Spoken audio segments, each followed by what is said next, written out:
আমরা এই চাবার এক পাইকারের সাথে কথা বলছি। আজ ভাই আজ গরুর চাহিদা কিরকম, মানে বেচা কিরকম কিরকম হলো? ভাই বেচাইনের চাহিদা কম বাজারে, আজ গরু অনেক হচ্ছে তো না? অনেক উঠছে। এই গরুর কত দাম বলে? 25-26। 1,26,000। হ্যাঁ 1,26,000। ভালো বাজার হলে কত হবে? 1.5 লাখের মতো। আজ বাজার গরু অনেক, তাই গরুর বাজার একটু হালকা, তাই এই গরু 1.5 লাখ বা 60,000 গরু, এটা গরু আজ 25-30 বলে।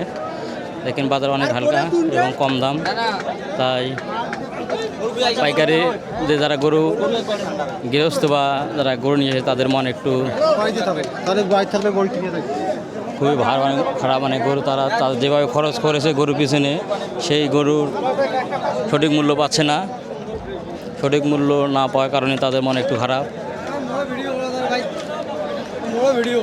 এ ভাইয়া গরু নিয়ে এসেছে। ভাই কোথা থেকে গরু নিয়ে এসেছেন?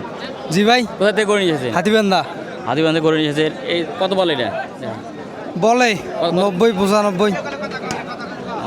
শুধু 95 না? হ্যাঁ, শুধু 95 বলে। ভালো মানে দাম হলে কত হতো এটা?